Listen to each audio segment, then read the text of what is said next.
Nature pure -17 cholesterol free rice bran oil. এতে রয়েছে এমন উপাদান যা আপনার হার্টকে রাখে সুস্থ।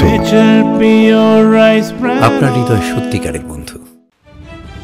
রাজ্য মহিলা তৃণমূল কংগ্রেসের নতুন কর্মসূচি অঞ্চলে আঁচল ও ব্লক সম্মেলন অনুষ্ঠিত হলো ইটাহারে। বৃহস্পতিবার ইটাহার ব্লক মহিলা তৃণমূল কংগ্রেসের উদ্যোগে ইটাহার হাই স্কুল প্রাঙ্গণে এই কর্মসূচি আয়োজন করা হয়। আসন্ন 26শে বিধানসভা নির্বাচনকে পাখির চোখ করে অঞ্চলে আঁচল কর্মসূচি গ্রহণ করেছে রাজ্য মহিলা তৃণমূল কংগ্রেস। সেই কর্মসূচি সম্পর্কে ব্লক অঞ্চল সহ বুথ স্তরের মহিলা কর্মীদের অবগত করতে এদিন সম্মেলনের আয়োজন করা হয়। এই সম্মেলন থেকে পাড়ায় পাড়ায় বৈঠক ও জনসংযোগ করে তৃণমূল কংগ্রেস সরকারের উন্নয়নের কর্মকাণ্ড তুলে ধরে বার্তা দেওয়া হয় মহিলা কর্মীদের। পাশাপাশি বুথে বুথে বৈঠক করার নির্দেশ দেওয়া হয়। কর্মসূচিতে উপস্থিত ছিলেন রাজ্য মহিলা তৃণমূল কংগ্রেসের সহ সভানেত্রী অর্পিতা ঘোষ, জেলা তৃণমূল সভাপতি কানাইয়ালাল আগরওয়াল, বিধায়ক মোশাররফ হোসেন, মহিলা তৃণমূলের জেলা সভানেত্রী চৈতালি ঘোষ সাহা, ব্লক তৃণমূল সভাপতি কার্তিক দাস, মহিলা তৃণমূলের ব্লক সভাপতি পূজা দাস, পঞ্চায়েত সমিতির সভাপতি রীনা সরকার সহ একাধিক জেলা ও ব্লক নেতৃত্ব। মূলত রাজ্য সরকারের কন্যাশ্রী, যুবশ্রী সহ বিভিন্ন জনমুখী প্রকল্পের কথা মানুষের সামনে তুলে ধরে আসন্ন বিধানসভা নির্বাচনে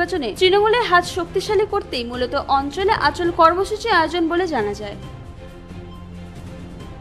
একটাই জিনিস বলবো, প্রথমত যে ইটাহার ব্লকের মহিলা তৃণমূল কংগ্রেস সংগঠন খুব শক্তিশালী আছে এবং এখানকার এমএলএ আমার ভাই মোশাররফ খুব প্রোঅ্যাক্টিভ। এত প্রোঅ্যাক্টিভ মানুষ খুব একটা দেখা যায় না। এত প্রোঅ্যাক্টিভ বলে যেটা সুবিধা হয় সেটা হচ্ছে যে কোনো শাখা সংগঠনের পক্ষেই কাজ করার সুবিধা হয়, সেই সুবিধাটা ইটাহারে আছে।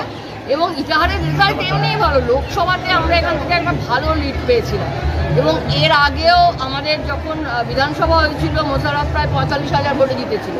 তো এখানে আমাদের জায়গাটা ভালো আছে, কিন্তু আমরা আজকে আরও ভালো চাই, সেই লক্ষ্যেই আমাদের এই লড়াইটা ইটাহারে। এবং এখানকার নেত্রী যিনি আছেন পূজা আর চৈতালি, এখানে যিনি আমাদের জেলা সভাপতি আছেন, এই জেলার যে মহিলা নেত্রী, তারা মিলে বসে আরও কী করে ভালো হতে পারে সেই প্ল্যানিংটা করবেন। আমি তার একটা সূত্র ধরাবার চেষ্টা করেছি মাত্র। আর বাকি তো মোশাররফ আছে, ও আমি জানি যে ও এত প্রোঅ্যাক্টিভ, ও নিজেই সব দেখে নিতে পারবে, এটা আমার বক্তব্য। ও মমতা বন্দ্যোপাধ্যায় যা কাজ করেছেন মানুষের কাছে শুধু এইটুকু পৌঁছে গেলেই হবে।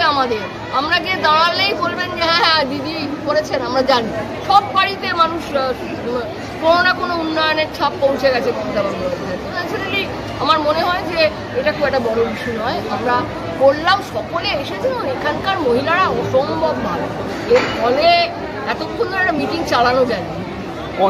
অঞ্চলে আঁচলের মধ্যে দিয়ে মহিলা সব কর্মীরা কিভাবে মানুষের কাছে পৌঁছে যাবে? এই অঞ্চলের আঁচলটা হচ্ছে অঞ্চল নেতৃত্ব এখানে এসছেন, বুথ এসেছেন, এবার তারা তো আরও কিছু বুথ স্তরে পৌঁছাবেন, বাড়ি বাড়ি পৌঁছতে হবে। আমাদের মানুষের সঙ্গে আমাদের একটা সারা বছরের সম্পর্ক আছে। আমরা ভোটের সময় বিজেপির মতন বা সিপিএম কংগ্রেসের মতন আসি না, আমরা সারা বছর সম্পর্ক রাখি। এখন যেটা আরও বেশি অ্যাক্টিভ হতে হবে, আমরা আরও একটু বেশি বাড়িতে যাব, মানুষের কাছে গিয়ে আরও বেশি করে কথাগুলো বলবো, তাদের সঙ্গে সুখে দুঃখে তো সারা বছর আছি, আরও এখন বেশি করে আমাদের আরও বেশি নেমে যাবেন সবাই। ইটাহার থেকে দিবাকর মজুমদারের রিপোর্ট, কুলিক নিউজ।